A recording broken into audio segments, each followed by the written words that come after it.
बिहार में तो मैं बहुत कम आ रहा हूँ, तो बिहार में जो रेप हो रहे हैं, हत्या हो रही है, इस पर क्या तर्क है? क्योंकि रेप करने वाला क्यों रेप कर रहा है, हत्या करने वाला हत्या क्यों कर रहा है? हत्या करने वाला तर्क दे रहा है कि बस मुझे अच्छा नहीं लगा तो मतलब उसकी हत्या कर दी, और रेप करने वाला क्या तर्क देगा कि मुझे लड़की सुंदर लगी से मैंने रेप कर लिया? क्या इन तर्कों के आधार पर आप किसी के अपराध को अपराध मानोगे? जो किसी पे हमला करेगा, वो कोई भी हो, उसको उसकी सजा कानूनी रूप से मिलेगी।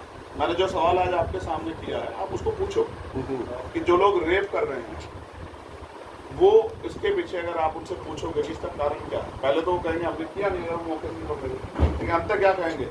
ये लड़की एरोगेंट थी, ये लड़की घमंड में थी, ये लड़की जो है इसने मेरी बात नहीं मानी, तो इस आधार पर आप रेप कर लोगे? मेरा मानना है अपराध के पीछे कोई तर्क नहीं हो सकता। चंद्रशेखर मानवतावादी और मानवता का लिए काम कर रहा है, और मेरी किसी जाति धर्म से कोई लड़ाई नहीं।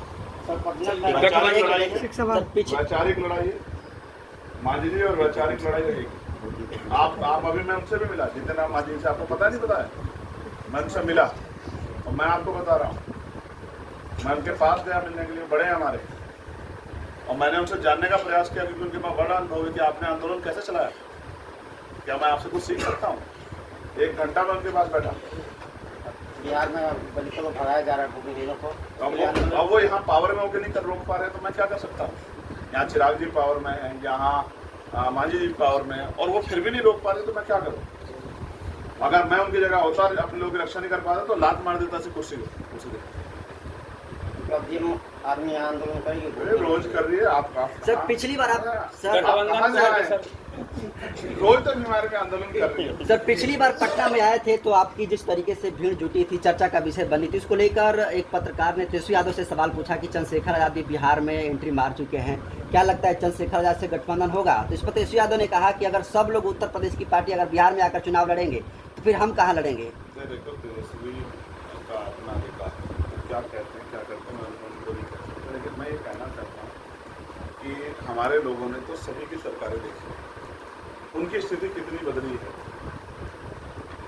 इसका जवाब जिन लोगों की सरकार रही है उनको देना चाहिए। SC ST OBC की स्थिति कितनी बदल रही है, इसका जवाब माइनॉरिटी में मुसलमानों की, सिखों की, जैनों की स्थिति कितनी बदली है, इसका जवाब जो है वो सारी पार्टियों से हम लोग मांगने का काम करें। और अगर ये पार्टी इतनी अच्छी है, तो फिर यहाँ बिहार में इतना प्रेम हमें क्यों मिल रहा है, आप बताओ? उसका एकमात्र कारण है क्योंकि वो भी जानते हैं कि जब तक हम पे अच्छा ऑप्शन नहीं था, तो हम इन दलों को वोट दे रहे थे, कि हमारा वोट लेके अपना काम कर रहे थे। अब हमारा अपना दल आ गया। काशीराम साहब कहते हैं दूसरों के महलों से अच्छी होती है अपनी झोपड़ी, वहाँ आदमी मालिक होता है। तो यहाँ हमारा आदमी नेता बन रहा है, आत्मसम्मान जी रहा है, थाने कचहरी में जाके अपनी बात कह रहे हैं, लोगों को न्याय दिला रहा है। इतने जुल्म हुए, कौन से में गए यहाँ के नेता जिन्होंने जाकर किसी गरीब की लाश को उठा, किसी बच्ची को? मैं आपको मामले गिनाऊँ, मैं आपको मामले गिनाता पिछले 20 दिन के। आप मुझे बताना इनमें से यहाँ के जो नेता जिनका आप जिक्र कर रहे हैं, हालांकि मेरा उनका कोई व्यक्तिगत विरोध नहीं है, मगर मुझे आप बताना कि उनमें से किन मामलों में जाके उन्होंने इन परिवारों को न्याय दिलाने का काम करा। मैं बता रहा हूँ, कोमल पासवान, रचना पासवान, पूजा कुमारी, राजकुमार पासवान, रितेश रविदास, अमन रविदास, अंकित कुमार, ललन यादव, रंजीत पासवान, इनमें से 20 दिन की घटना है। बताओ कितनों के यहाँ पे जाके यहाँ के नेताओं ने जाकर उनके यहाँ से पूछने का काम किया, और जिनको न्याय मिला उनके लिए धरना देने का काम किया। अभी कोमल पासवान के लिए हमारे लोगों ने धरना दिया, तब जाके आरोपी गिरफ्तार हो। तो आप कहना, आप क्या जानना चाहते हैं? आपको नहीं पता है कि हमारे लोगों को अपनी लड़ाई खुद ही लड़नी पड़ेगी, हर कमजोर को अपनी लड़ाई खुद ही लड़नी पड़ेगी। तो क्या सर, और मैं यहाँ क्यों आया आपको पता है? यहाँ के लोग चाहते हैं कि चंद्रशेखर यहाँ आके और उनको ताकत बनाने में मदद करें। क्या सर विधानसभा चुनाव अकेले लड़ेंगे आप लोग? ये पार्टी का फैसला। ये पिछली बार जो फैसला था वो भी हमारी पार्टी की लीडरशिप का था, तो इस बार भी फैसला होगा। मैं किसी के ऊपर थोपता नहीं। बिहार को अपनी ताकत कैसे बनानी, किसके साथ जल बनानी, बिहार का फैसला है। बस ये मैं आपको कह सकता हूँ कि जिनसे हमारा वैचारिक विरोध है उनके साथ कोई समझौता नहीं हो सकता, बाकी सारी चीज़ें जो हैं वो पार्टी लीडरशिप करती है। एक सर सवाल है, EWS का कट ऑफ हमेशा जनरल से कम जा रहा है, और जो जातीय गणना हुई उसके बाद आरक्षण का जो दायरा बढ़ा उसको भी रोक दिया गया है। OBC समाज के साथ बड़ी एक तरह से समस्याएं आ गई हैं। OBC समाज तो भोला भाला समाज है, वरना आप बताओ जिनकी आबादी 52% थी, वो 27% आरक्षण पे क्यों जो है सहमत हो? अब सोचो ना, तो जब तक वो भोला भाला बन के राजनीतिक एजेंडों में फंस के वोट करता रहेगा, तब तक बात आगे नहीं बढ़ेगी। जब वो अपनी शक्ति बनाने के लिए और अपने अधिकारों के लिए संघर्ष करेगा तभी बात आएगी।